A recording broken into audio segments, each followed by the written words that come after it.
The Bad Batch Season 3 was the biggest disappointment since my birth. Okay, in all seriousness, hey guys, welcome back, and today I will be giving my overall review and thoughts of The Bad Batch Season 3. And I will say this is my opinion, and if you have disagreements, then that's okay. And there's also spoilers.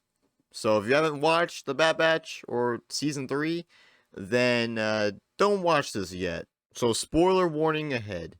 Okay, so now I have all that said and clear, let's get started. Before Season 3, I thought the first two seasons were really good.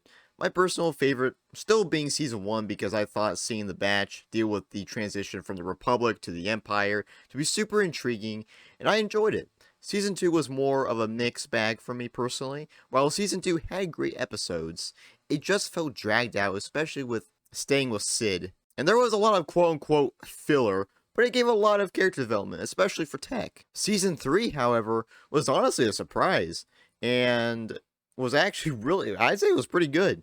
And I will get into my pros first. So the first 3 episodes, which premiered together, were all a great setup for the season, and seeing Tantus in death was very interesting. As someone who grew up with the Clone Wars, it was really sad seeing clones being tossed aside and used as lab experiments. I mean, that's been the case the entire series. This leads into the dynamic of Crosshair and Omega, which honestly is one of my favorite parts of the entire show. Crosshair was by far the best used member of the Bad Batch in this show. Seeing him going from a selfish prick in the Clone Wars in the beginning of the Bad Batch, who thinks, regular clones are inferior to him, to Crosshair caring for others and becoming more human. It's a very great character arc that they've done with Crosshair. And his chemistry with Omega was done really well. Crosshair going back for Omega was something he never would have done beforehand. Hell, Crosshair was super unlikable in the Clone Wars, and now he's the most complex and interesting member who is actually likable. Hunter and Wrecker were great too, but just haven't had that same development, They've always been Hunter and Wrecker. Omega, who, I'll be honest, I've never really been a big fan of Omega. Ever since she was first introduced, I was never a big fan of her. I didn't really like her character, found her to be very annoying, but then they developed her onwards. I wasn't really a big fan of the whole idea, and then they were leading to her being possibly force sensitive, and, I was like, okay, please no. Please, please, please no. And thankfully, it doesn't really look like they've done that, but, even though she has midichlorians, a lot of midichlorians, again, that whole thing is kind of confusing. But, I think Omega was, done very well this season as well. Her development from the beginning to the end, they did a great job with her, and, has definitely become, a pretty decent character in my eyes. This season actually had almost every episode contribute to the overall plot of the show, and had basically no filler, which was great, especially after Season 2. The Rex episodes on Teth were great. Seeing the Clone Rebellion stationed on the same planet that we saw in the Clone Wars movie years prior was really cool. Also, that reunion between Rex and Wolf was really sweet. I mean, come on, that was awesome. You even had a floating decapitated head. Come on, that's pretty cool. But showing Wolf and the clones let Rex and the Bad Batch go just out of respect and brotherhood after everything they went through, despite them being labeled traitors, which I think is really cool. Now, I just wonder how Wolf gets with Rex and Gregor in Rebels. You know what I mean?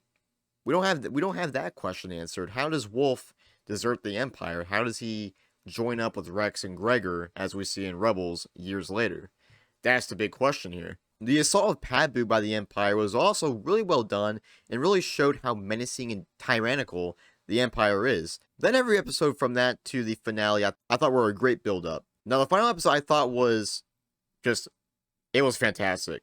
I was honestly expecting to be disappointed since, well, Disney Star Wars, But no, my expectations didn't expect it to be a satisfying conclusion and giving a happy ending. And hey, they kept Tech dead, which was something I really hoped would have stayed the case, because come on, they keep bringing back characters after they're dead, and they bring them back to life. It's very annoying, but thankfully, as much as Tech is cool and all, keeping him dead was more powerful for the group and where the story was leading towards. The funny thing was about the ending, I was expecting a tragic ending with a lot of the Bad Batch dying, aside from Omega, and having Rex and his clones aiding and Tantus as well. But I'm glad they all survived, with all the things they went through. They do deserve it, honestly. Now, these are my pros. Now we head to my cons. I wish Rex's Clone Rebellion wasn't completely wiped out in 2 episodes and would have been more important.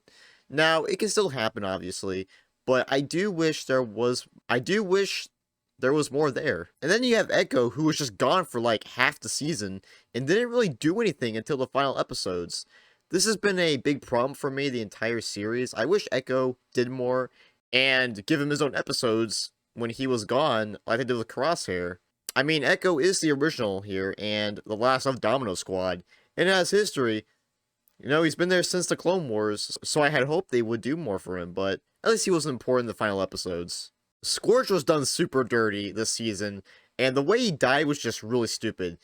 He is a clone commando and was part of Delta Squad, and he hardly puts up a fight. Commandos in general just aren't the same ones we knew, and are basically just glorified stormtroopers, which sucks. Ventress coming back, I didn't like. She had a great conclusion to her character in Dark Disciple, which was a deleted Clone Wars arc, and then they turned it into a book. And, spoiler alert, she dies, and somehow Ventress returns? She was there for 1 episode, and was just gone. I'd argue her episode was the most filler of the entire season, and there's still so many questions unsolved. Like, what happened to Commander Cody? He was in Season 2 and he went AWOL, and we haven't seen him since.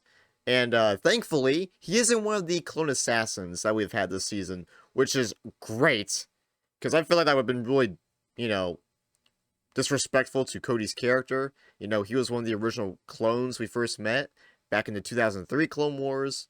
You know, he's been around for a long time. And if they'd done that, it would have been quite disrespectful, in my opinion. And I must say, that last scene with Hunter and Omega, you know, like 20 years in the future, was very beautiful. And Hunter looks even more badass. I mean, look at him. But I'm just glad they gave the Bad Batch a good send-off. I was really worried they wouldn't, but thankfully, in my personal opinion, they did. The show has had a lot of issues during its run, but Season 3 was a step up and was very enjoyable. Now, would I have still done things differently? Of course, hell, I still prefer a lot of the early Imperial times and the expanded universe, but this was still fun. This show is by far better than the other Disney Star Wars shows, and I'd actually consider it good.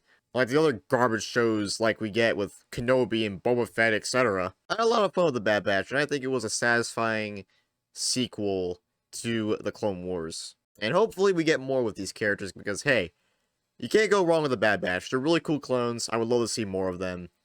And yeah, that's my personal thoughts, my review, whatnot. If you guys enjoyed, make sure to like, subscribe, and share. It really helps a lot. And again, remember, these are just my personal thoughts on Season 3. And my first review of anything, really, so hope you guys enjoyed. See you guys next time.